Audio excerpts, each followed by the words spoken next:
Welcome to the Zealous Podcast. I'm your host, Rocky Snyder, and I've got Joe Trujillo in the house this week. He is an athletic trainer with the Oakland A's organization, but down in the Dominican Republic. So baseball's been going on for a long time, and a lot of Dominicans have been coming up in the ranks, and we're going to find out a little bit more about the community in the DR, all about baseball and what Joe's doing with his team to keep them healthy and getting into the majors. Hope you enjoy. Well, Joe, I want to thank you for coming on. And you know, we talk Major League Baseball all the time with folks behind the scenes. However, when we're talking Major League Baseball and the minors, the farm teams, and so on, often's brought up the DR, the Dominican Republic. And you were kind enough to reach out to me and said, hey, let's do something about all the staff that are down in the DR. So you're the man to go to. Joe Trujillo, welcome to Zealous. Hey, Rocky, thanks for having me.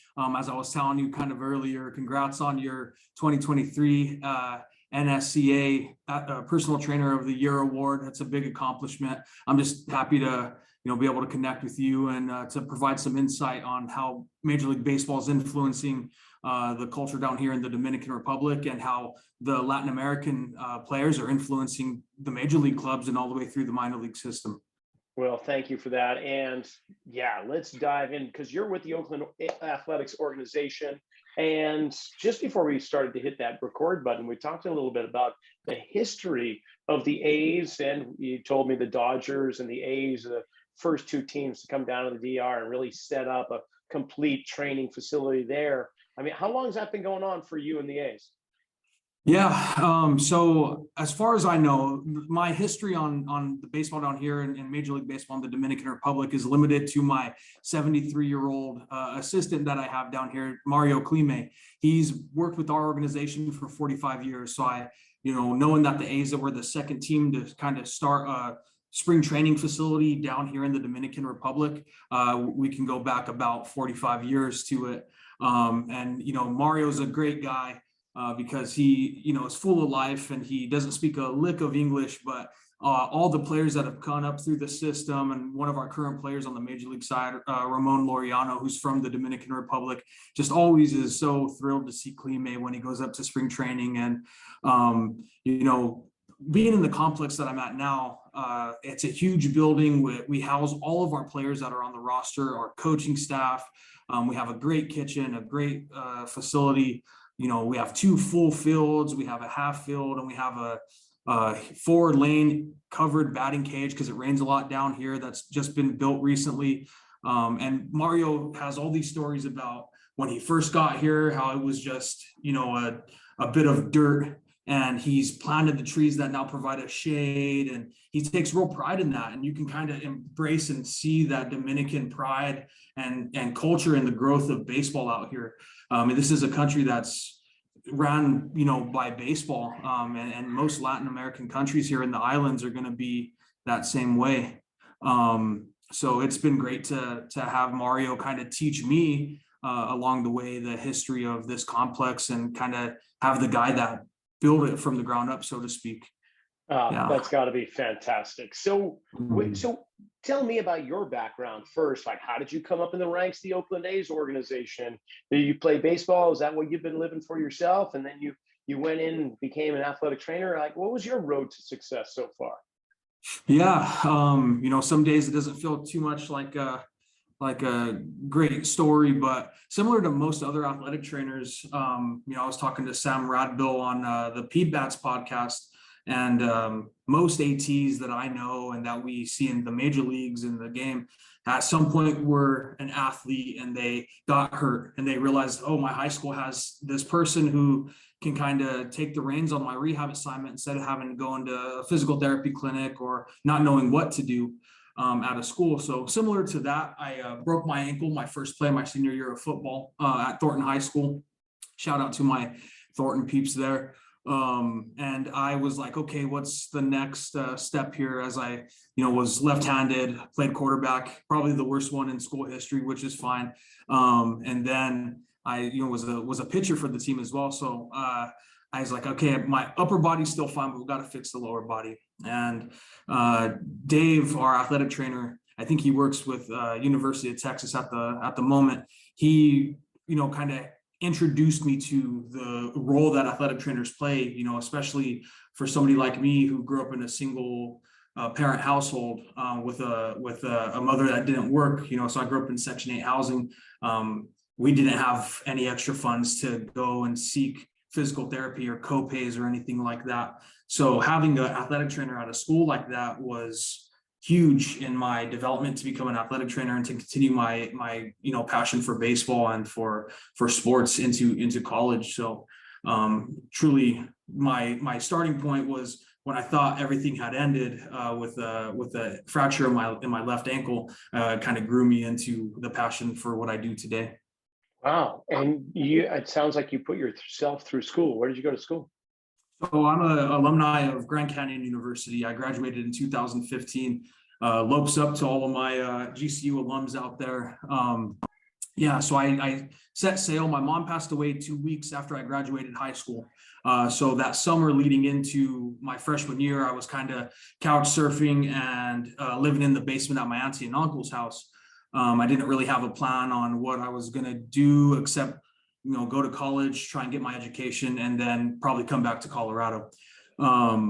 So I, packed my bags. I left to Phoenix, Arizona, and I met, I went through the whole curriculum there for 4 years. I graduated cum laude, and, I was able to start my own sports medicine business in Arizona. Or I guess it wasn't my plan at the time. I did not plan on meeting a girl that would become my wife all these years later. So in my freshman year, I met my wife, Carla, and she kind of influenced me, her and her family, to kind of start my life in Arizona. So after a couple of off seasons, going back to visit my family in Colorado, I said, I think I'm going to hang back this summer and live on campus and work a IT support job or something. And then that became me buying an apartment and then housing out here. So with me wanting baseball and still being in the sports medicine realm for baseball, I owe a lot to my wife and her family, because not only did I, find my wife in college and I got my degree in what I wanted to do, but I already owned property in Arizona, which is where half of the Major League Baseball spring training facilities are, and the networking possibilities are huge. And I don't have to work the next 45 years of my life to then retire and go to Arizona to play golf like the rest of the people I play golf with. That's great. What a great strategy you have there, even for That's right. retirement. Oh my gosh. So you get out of school, you start your own sports med kind of thing, but what got you into, obviously you're surrounded, like you say, by spring training and everything else. It's either baseball or golf down in Arizona, as far as I know. So how was it that you got yourself into the A's organization?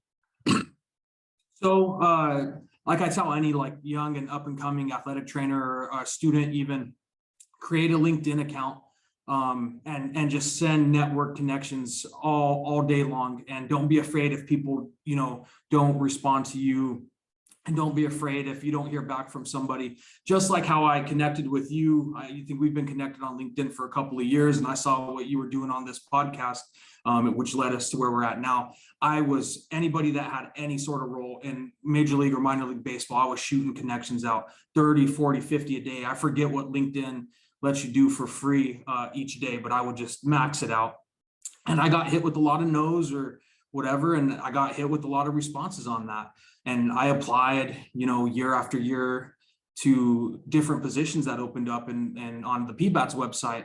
And, it just never really worked out. I wasn't a good candidate. I would ask, how can I make my resume better? And for whatever reason, I wasn't selected for it.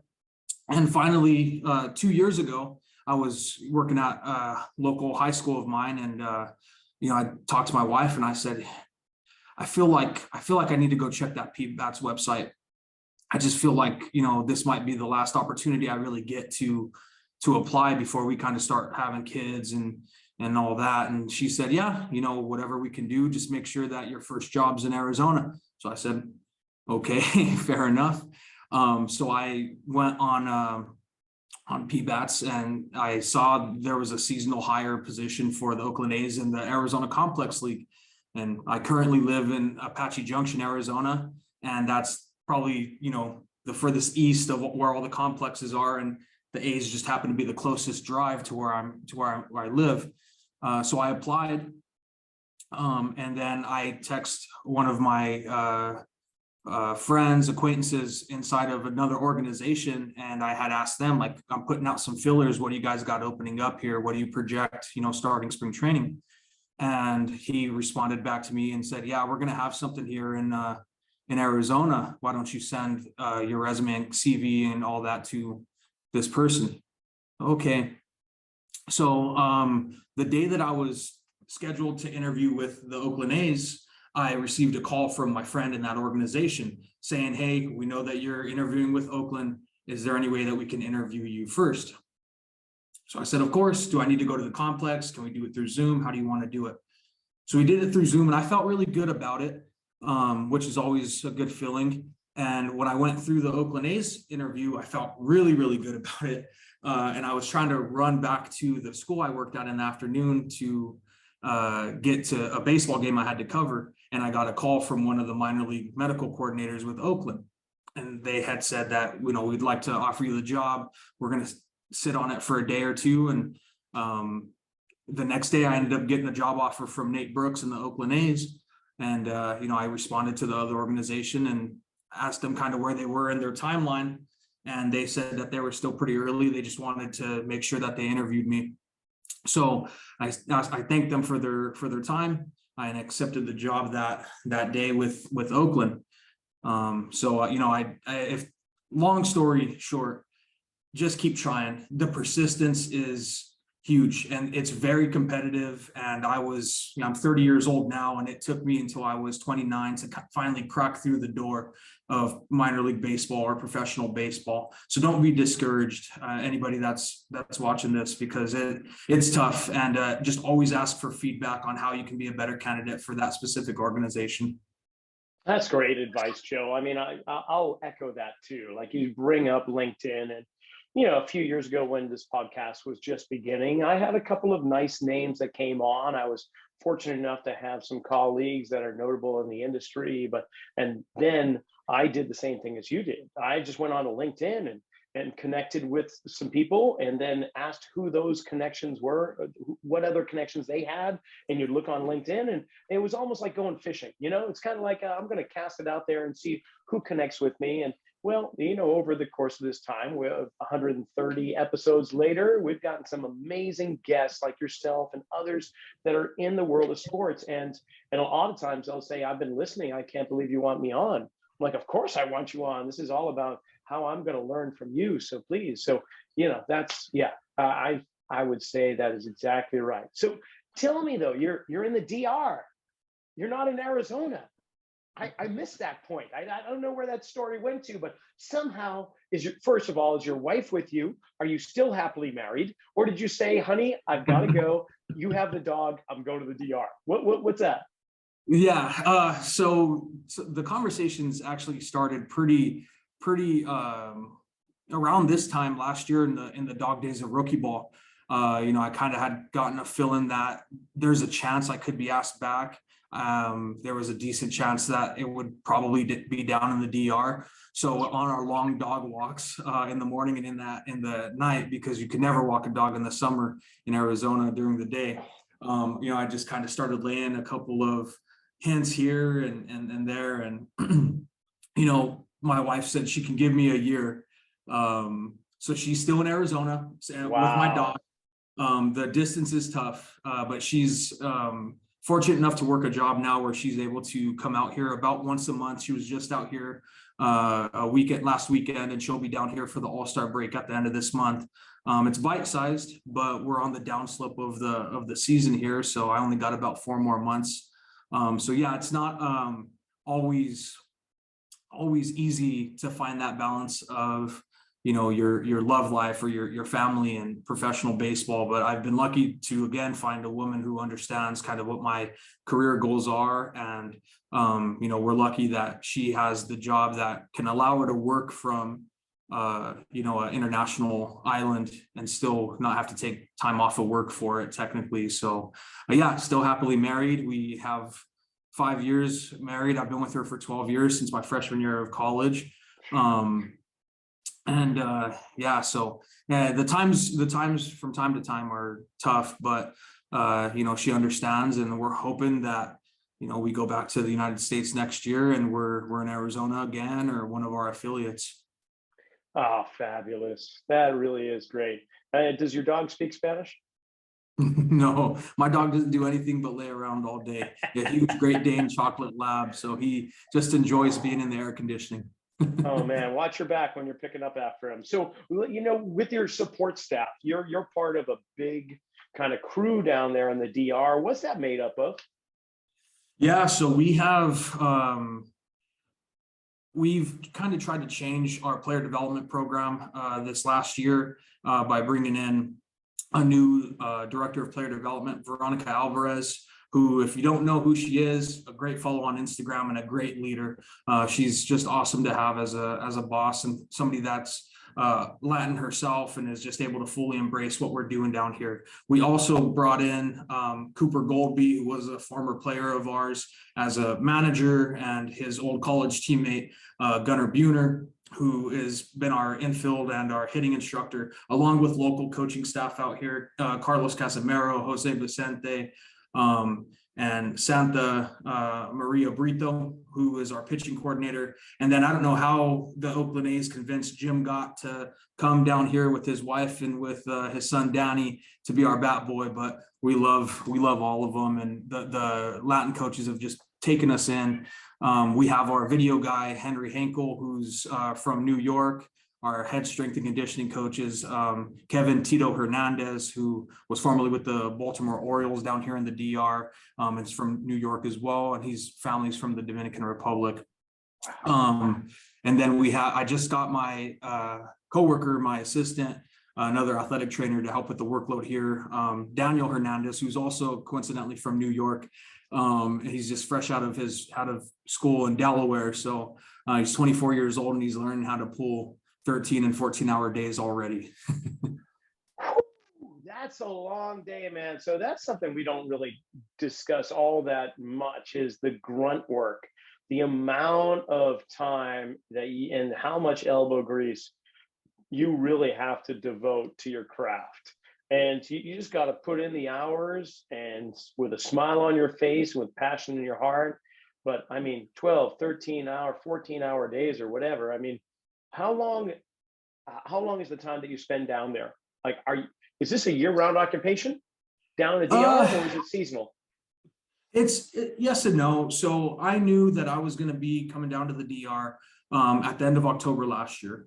And since I'm local to Arizona, I would help out with our off-season rehab assignments. Just because a guy, it's October and everybody's, done with Major League Baseball season, doesn't mean that the guy that just got Tommy John surgery in October, we don't get to see him for the rest of the year. So they'll come to our complex and they'll rehab with us. So I go down to like 2 or 3 days a week worth of working time. It's not long days at all. There's no on-field stuff really. So I knew I was coming down here. My report time was going to be late January, early February. I spent 2.5 weeks in Japan right before I came down to the Dominican Republic. So my body was all types of messed up and trying to figure out which way was up and what was nighttime and what was daytime. Yeah, so I'm down here from early February until instructional league ends, which will be 3rd week of October. There was a week period there where I went back up to the United States for spring training, and our players did, so they can experience kind of the United States spring training, where they'll be hopefully in the years to come as they develop. So yeah, it's kind of, a longer time, 10 months or so out here in the Dominican Republic. And how many players are you overseeing? Like, how many are in the dorms there that have come down for training? So our roster size is limited to 35 players. Now, before the start of the Dominican Summer League, we can have any number of players that are, obviously we'll have to release down to that certain number, or they'll have to be promoted to the United States. And then with the new collective bargaining agreement, if a Latin American player, in a simple way that I understand it, if a Latin American player is hurt, they can go up to the United States to rehab for X amount of days before they're required to come back down to the Dominican Republic. So it's kind of a little bit more challenging for us if we have a guy that we would normally send to rehab all season. Now we're down here where there's not the same resources per se, not worse resources, but I don't have a HydroWorks, underwater treadmill down here in the Dominican complex, and we do in the spring training facility. So when you have a guy, let's say, on a running progression, and he could benefit from, taking a little bit of the weight off of his feet while doing running progression. Unfortunately, we don't have that out here. So it forces you to think outside of the box as an athletic trainer to find new ways that we can kind of mimic what they're going to get when they go to the United States, because we want to have the players have a familiar language day one when they go to the United States. We don't want, it's already going to be intimidating enough. They don't speak the language, and it's, they're in camp with a whole bunch of other players that are also American and a mix of Latin players and new players. So if there's one language that we can teach them before they go there, how the athletic training room works, where can you go find help? Who do you need to talk to there? The words that are on the treatment board are the same down here as you're getting up there for your arm care. That way there's a comfortability and a trust built in. As soon as they get there, they're like, okay, all the other stuff aside, I know I'm comfortable in this area.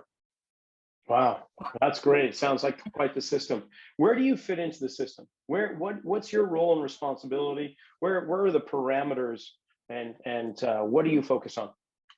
So I basically oversee the day-to-day treatment of our players that are currently injured, the maintenance on players that aren't injured yet, and the arm care system that we have for our players down here. Other than that, I tell my family all the time, I get paid money to watch professional baseball from like the best seat in the house, in the dugout. So yeah, even though our days are long, I wake up at 4 a.m. down here. I get my own exercise in because it's super important to keep yourself healthy during the duration of the season.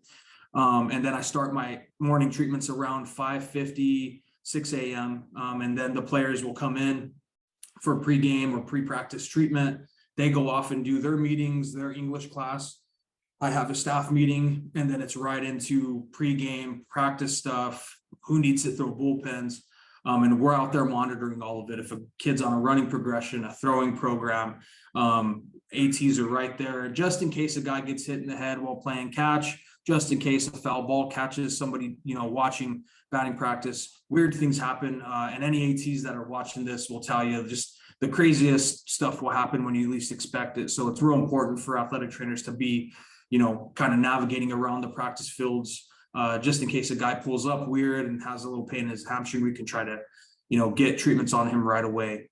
And then other than that, you were just saying, sorry to interrupt, but you got my interest peaked here. Without naming names, give me an example of one of those weird things that just popped up that you're like, I never saw that coming.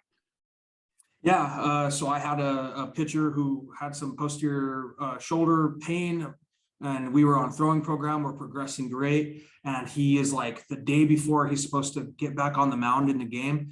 He's doing catch play with one of our other pitchers, and he just misreads a cutter movement just a little bit. It catches the glove, and then it cracks him in the eye, so the eye swells up, and and that's irritated. So we have to, kind of push back his return into the game.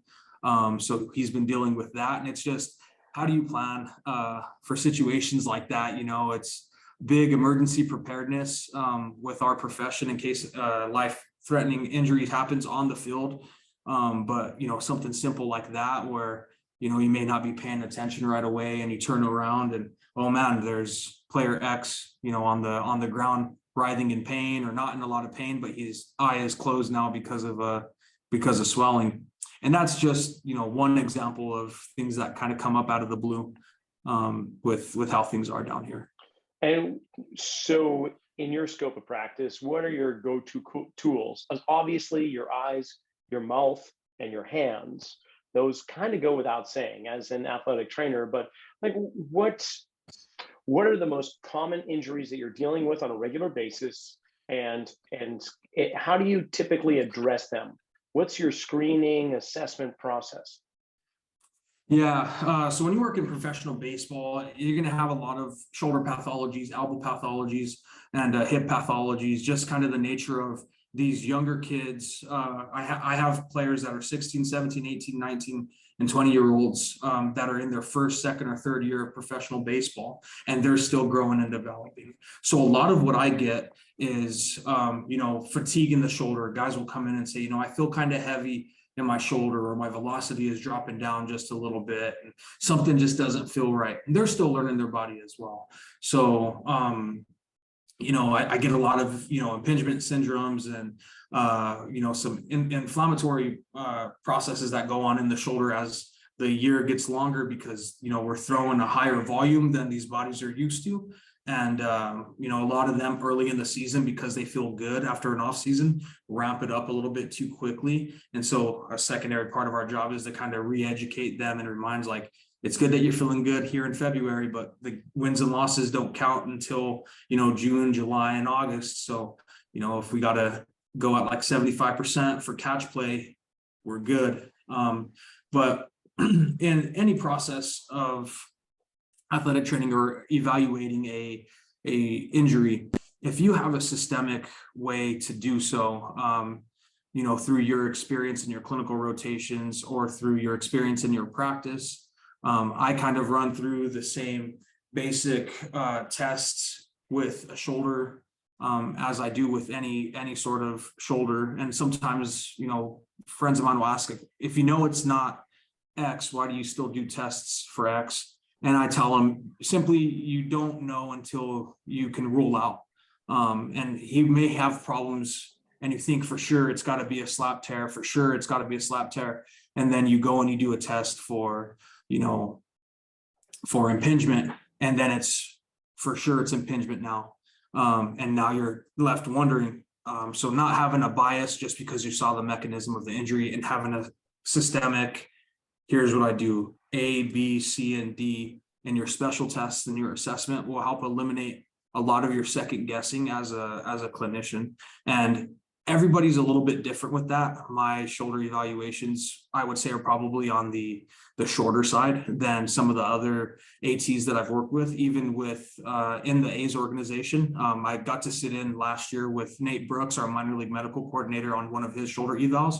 And I was trying to frantically take photos in my brain of what he was doing without looking like the newest guy there trying to write down notes and stuff. And it's just great to watch him work, because he is like robotic with the way that he does it. And he could tell that he's been doing it for a long time. And so whatever you feel comfortable with, and that's getting you good results on your guys, stick to it.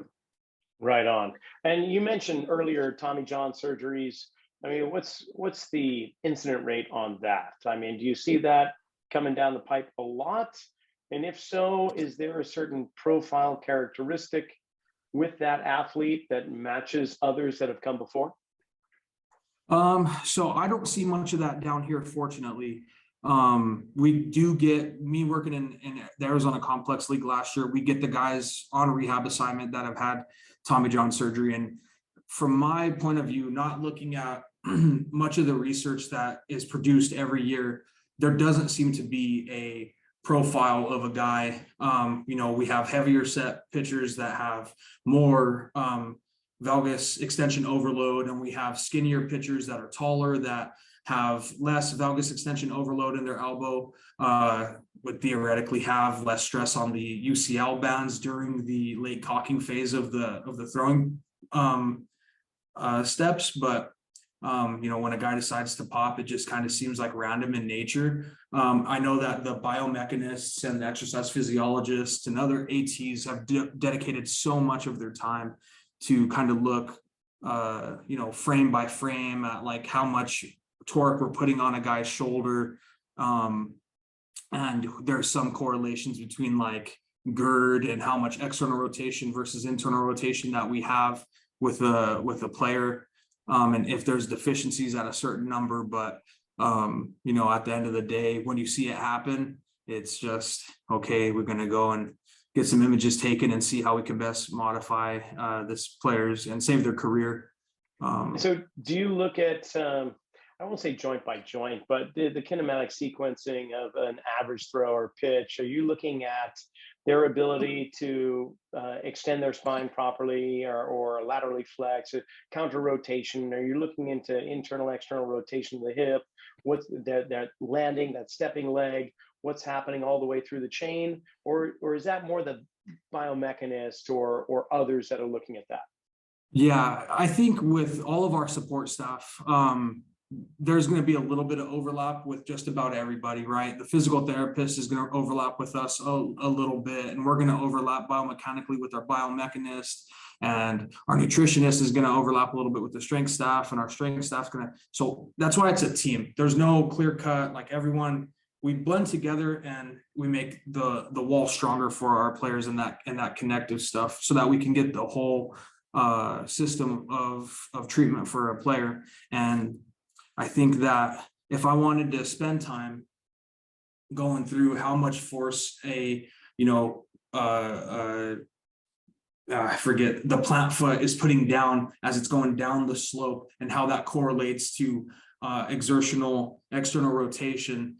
One, I didn't study a lot of that, and it's not a language that I speak often. Two, I probably won't be able to deliver it in a way that the athlete is going to be able to understand it, which is what a lot of the biomechanists that we have phenomenal ability in doing, simplifying the complicated stuff so that we know how to speak the same language to the player. On the whole, yes, we would love to see what small correlations we're having with is their foot staying pronated for just a little bit too long, causing us to overexert the internal rotators of the hip instead of the external rotators, and that is creating a lag in our pelvic rotation during the throwing motion, which is causing a lordotic spine, which is then causing our arm to trail back and the chest to come forward. But yeah, there's really a lot of ways you can kind of slice that pie down frame by frame. Sounds like you speak that language quite well, so I would give yourself a little bit more credit on that. That's fantastic. So your assistant that you mentioned, who's been there for like 45 years, and he planted the shade trees now that provide you some solace and relief from the sun. And he wore a tremendous amount of hats, from being a cook to a strength coach to the trainer to a landscaper, heck, a whole bunch of things. How many hats do you wear, or have we gotten to that point in DR baseball development where you're just the exclusive, I'll take the word just, you are the exclusive athletic trainer who oversees that department? You've got a physical therapist, you've got a biomechanist, you've got the strength coach, and this and that, batting coach, and so on. Do you find yourself wearing a lot of hats, or are you focused on one primary theme? Yeah, from time to time, depending on what's going on, sometimes coaches will have to miss because they have a family member that's sick, or they're feeling sick themselves. So every once in a while, I've had to step in and kind of run a player through his hitting progression for the day. So to be familiar with the baseball terminology, tees and flips, and side tees and side flips like that, front toss is just languages that you'll learn as you're around the game. But I've been fortunate with the staff that we've had. I haven't had to switch the hat too much. Every once in a while, I have to play the role of mom or dad or nurse, where I'm getting knocks on my door here at like 3 a.m. for a stomach ache or for dizziness in their head. And I, for the most part, have gotten our athletes used to knowing where to find medicine for simple ailments like that. And it's a learning process, because when they go to the United States, they're going to be in a hotel in the middle of the night, and there's not going to be an athletic trainer that's just waiting down in the lobby for them when they have a stomach ache. So it's how can I find the solution for myself right now until I get to the complex the next morning, to make sure that I feel better, or who do I need to contact with my symptoms in a message to make sure that they know and they can run it to the proper channel. So for the most part, and I early on, before I had my American assistant down here, I would take players to doctor's appointments as well. And early on in the year, I had like 14 or 15 guys on the injury report, and it was just me kind of working my way through that each day, and then going to doctor's appointments in the afternoon. now that I have, Klime and Daniel, and he wants to learn. Daniel's super excited about that. So I send him like, hey, you can go into Boca Chica and go see the doctor with such and such player and just let me know what documentation we have, and let's upload it into the EMR and just make accurate notes about it. So yeah, I've been fortunate that our coaching staff has been really tight and they're able to fit their hats there. And then every once in a while you kind of play chaperone, when we go on like a team building event with the players, and you kind of have to put the dad hat on or the chaperone hat. But yeah, been fortunate to only have to focus on like super sports medicine heavy stuff. Nice. And so when you focus on that sports med stuff, what's your jazz? What's your jam? What do you love really? Like something comes up and you're like, oh, this is definitely my wheelhouse and I'm up for it. What's your strength? I think that my biggest strength as a practitioner is going to be the like immediate treatment of an injury that flares up on a player. I'd like to think that I can, kind of start a prehab on a guy that I think is about to break, so to speak. But yeah, my immediate care on a guy, I spent a lot of times, for example, I spent a lot of years working club level soccer in Arizona. And I spent 1 year working in professional soccer. And so inversion ankle injuries is like in my sleep. I have my protocol down and usually can get players back in a extremely fast amount of time. Probably too fast for how some of the higher ups would want. So I have to slow myself down sometimes, even though a player's feeling good. But yeah, that just immediate care. And it's nice too to have assistance, because when a guy goes and he, feels like he pulled a hammy, and he's too apprehensive to let us kind of mess with him, we can just, go and start doing a Hivamat to start some lymphatic system drainage going on to try and mitigate a lot of the swelling that's going to go on. Not all of the swelling. We're not too big on just throwing ice right on an injury. We can have that debate one way or the other. I don't think we'd be debating that, Joe. I think we'd be on the same side of the line there. Absolutely. And so I use a lot of, Hivamats and fast bands for ankle injuries and contrast on a lot of my guys. I like the ability to just be able to manipulate our lymphatic and our blood flow restriction, and then our vasoconstriction and dilation is just huge when we want to have, the best sort of day zero for an injury. And I think that the data that we have and the research that has been out for a while kind of supports that. And I've been able to get some pretty good results and send those 8 out of 10 pains down into 1 out of 10 the next day. Nice. I'm going to do a name drop here, and it's not anything, but I spent the weekend with Sue Falsone, and Sue was the first I love female, Sue. I love Sue? it. Yes. Yeah, so Sue and I were presenting at a conference over the weekend, and she's big into dry needling. And right now she's with the Houston Texans, but she was the first female athletic trainer in Major League Baseball with the Dodgers. Mm-hmm. Tell me, are you delving into dry needling yourself, or other kind of, I will say, Eastern approaches or anything of that nature, something outside of the conventional Western approach? Yes, it's so funny that you bring Sue up. So Sue has presented at the Arizona Athletic Trainers Association conferences a lot. And so I've been able to chat with her from time to time. She actually did her structure and function class with the athletic trainers in the Oakland A's organization and other organizations during spring training, which I unfortunately wasn't a part of because I was down here. But the A's do give me money for continuing education. And so I am planning on doing a structure and function dry needling course here in the off season when I have a little bit of free time, as they say. So yeah, that's great. And how small the world is that you brought Sue up? Yeah. Okay. So for those that are just in the listening audience and not the video watching, Joe just put his fingers up in the quotation when he said free time. Tell me a little bit about your quote unquote free time. What does that look like? I mean, outside of golfing, just about as much as I can to make up for all the days I don't get to golf during the regular season. It's just kind of nice to be at home with my wife, with my dog. But like I said, I still have responsibilities to monitor my athletes that I have down here.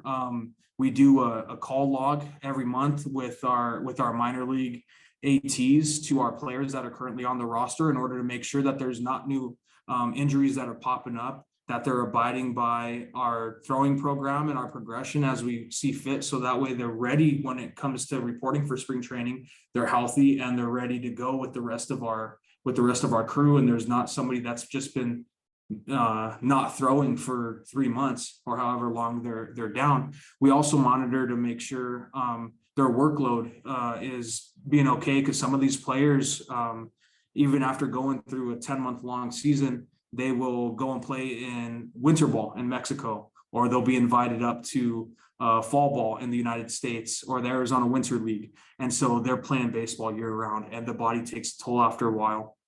So when I'm not texting players during the off season, I'm in the spring training complex helping with off season rehabs, doing continuing education, and fulfilling the other requirements of my licensure, which is 50 continuing education units every 2 years. And this year is a reporting year. So I'm got like 42 down. I got 8 more hours to go.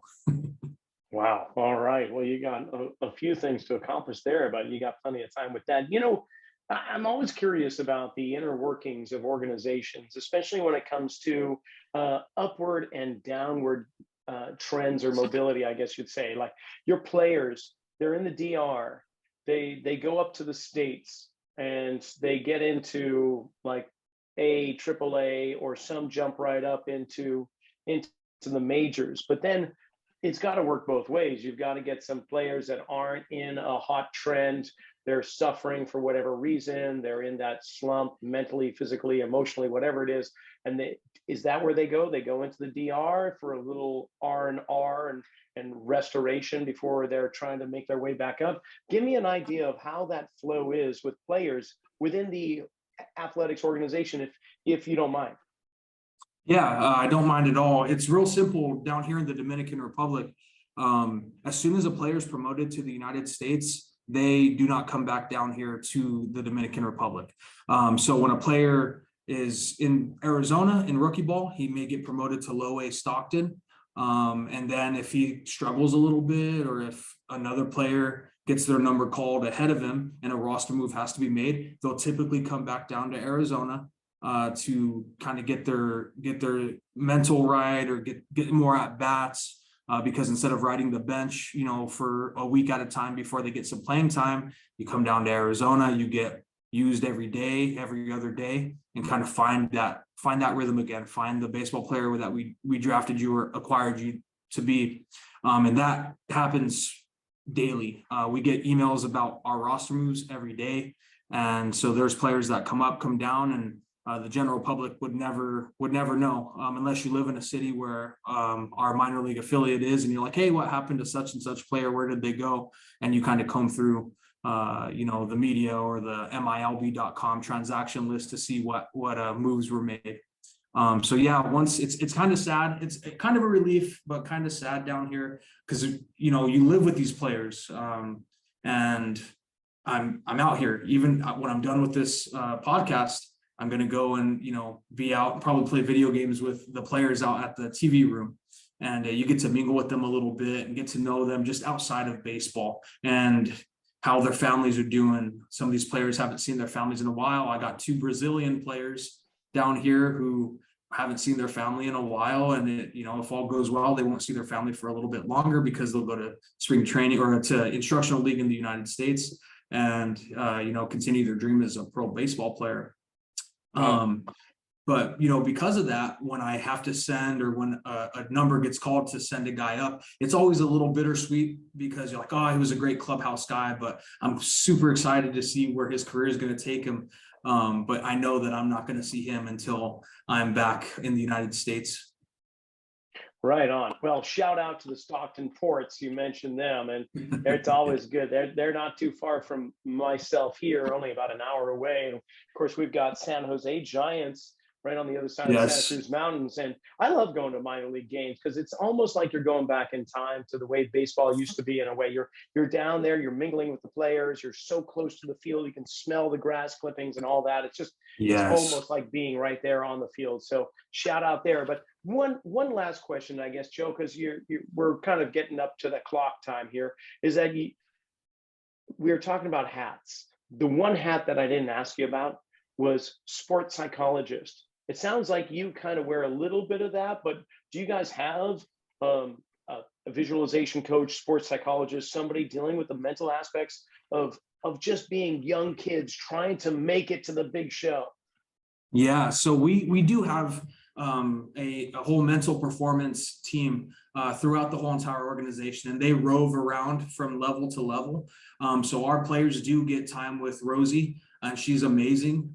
Just when she comes into town, all the players, their eyes just light up, and they're like, okay, I can talk to, Rosie about it. And that's not to say that they're uncomfortable talking to any of the coaching staff about a specific topic, but there's some topics that they may not want to talk about. I'm not getting enough playing time. I don't want to go talk to any of the coaches about it because I don't want it to feel like I'm doing something wrong or that I'm mad about it. I just want to know how I can get better, and maybe she can tell me how I can lay it on the coaches a little bit better.